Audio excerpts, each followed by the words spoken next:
and welcome to this week's episode of Talk PR with Betty Abang, and I'm your host, Betty Abang. You can call me Betty Bang Bang.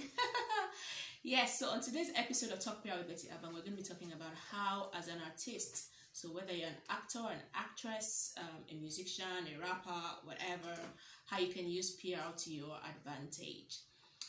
Without further ado, I'd first like to say that thankfully you have social media. So social media has cut your work by more than half as an artist, and you need to begin to use, for those of you who are not doing that already, you need to use social media to your advantage. And social media actually presents a very good opportunity for you to get your PR game on point.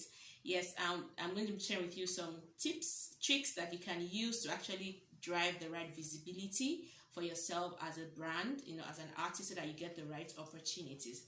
And first is, you need to begin to post nice pictures of yourself if you're not doing that already. Of course, I'm sure that's not new to us, and many people do that, so much so that we're having the many cases of fake it till you make it. You don't have to fake it till you make it. But I mean, just look for a nice spot, look for a nice background, and take nice pictures of you. The other thing you want to do is tell us a backstory. So this is the thing, everybody likes a good story. So let us know the backstory to the things you're doing. So are you working on stuff? If you're releasing new music, for instance, what gave rise to that? What were you thinking about before this music came about? So let your platform be that place where people can go to find out information about you, like the gist that everybody else doesn't have. All right? And then, I have it all written down here.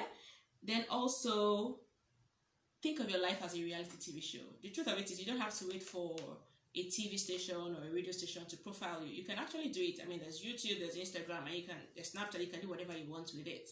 You understand? So if your life was a reality TV show, what would you do? What are the things you capture? So if interesting things are happening in your life, capture it. Tell us about it. It'll make for interesting content. Now, why you're doing all of this is so that you drive visibility and you maintain top of mind awareness.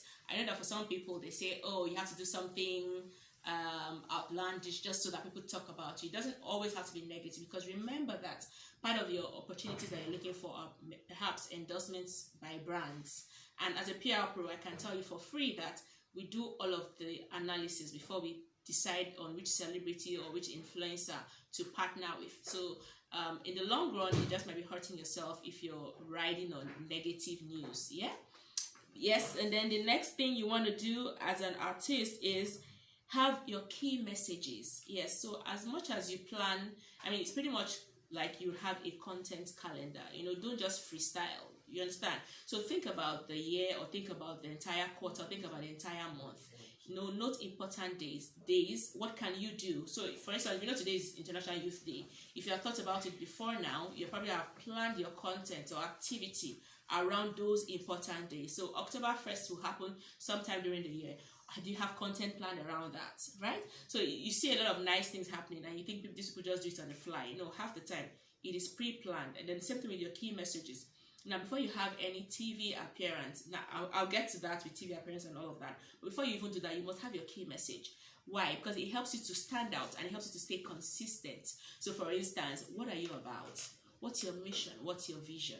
Right? And what's your objective? What makes you tick? What are the things you like to do? So you must have those things down to the T. And then even having it down helps you to say it in a creative way. So the same way I'll come to you and go like, oh, my name is Betty Abang. You can call me Betty Bang Bang. It's something that I've already thought about over time. So you need to take time to think about who you are as a person and what best defines you. That way you can control the narrative about you. And that takes me to the next thing, which is what you need to schedule your appearances, your media appearances. Yes, for those who have PR pros, they probably do this for you. But on your own, if you're not, if you're not big enough to have a public relations expert, you can actually do it yourself. So identify the TV, radio, newspaper, blogs that you can come on, and then you can spread that out over, a 1 year period.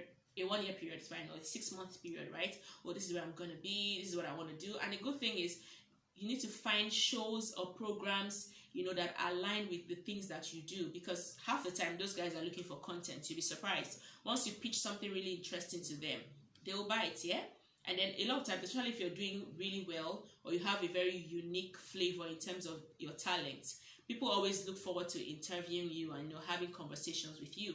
So use all of those things to your advantage. And then the next point is do something newsworthy, real or imagined. Yes, I'm sure this is something that some people call it publicity stunts. Yeah, you need to, because only people who do something make the news. So sometimes, even if nothing is happening in your life, you need to create something to happen. And half the time, it doesn't have to be something really expensive. Think about what Josh Tiffany did with Don't Leave Me Challenge. Yeah? I mean, see how viral that went. So yeah, you can get creative around it. And then, of course, people say using TikTok to do different types of videos. So you need to just get really creative and create something that will make people talk about you, because it's only people who take action that actually make the news. Yes? So that's also important. And then please, this is the last point and very important, prepare for your media interviews. If you have a media interview, don't just show up. Don't just show up. Trust me, that's where you get all of those issues where you're saying, this person says, I will sleep with anybody for 1 million naira. Meanwhile, you were quoted out of context. But that's because you did not take time to, one, think through. So before you go for any media interaction or engagement, you need to think of all the difficult questions they can possibly ask. Both the ones you're not comfortable answering, and then answer them. So have a Q&A, mini Q&A session with your team, either your manager or your friend, just so that you are comfortable with the difficult questions and you have prepared, the right answers to those questions. So that way, when you get in front of the media, you're not blabbing, you're not taking unawares. Yes, so don't avoid those negative questions. You're asking about this one, I'm not going to answer. They will ask you, because everybody wants news, everybody likes gossip, everybody wants to create sensational story that will make the headlines. So you need to think about it and choose your words carefully. And then other good thing about having like a dry run before you go on any media engagement is then you get to test your response with the other party, because half the time your intended meaning is not always, sometimes isn't, the inferred or interpreted meaning. So even as you're answering your questions, the other party will help you, ascertain that what you're trying to communicate is what you actually communicate at the end of the day. Yes, and that's come to the end of today's episode. I hope you picked something that you could use. Yep. Yeah, and yes, there's one point I didn't mention, which is you need to get found in the right places. So yes, even if they call you a social climber, it's fine. Go to the right events, take nice pictures, and post it. What that does for you is, so there's something about subtle, third-party endorsements. So if you're seen in all the nice places, half the time we select, and I'm telling you, from person as a PR consultant, we just look at, okay, who has the most visibility. So you need to be seen at this event. You can't say, oh, I'm quiet, I like to keep my life private. It is fine, but once in a while you should go out there. When you get invitations, go out there and please pack up a punch, look hot, look good, take pictures, right?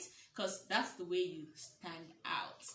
Yes, I finally come to the end of today's episode, which is PR tips, tricks for artists, actors, actresses, musicians. And if you have any questions, you can leave them right now in the chat button, or you can leave comments below.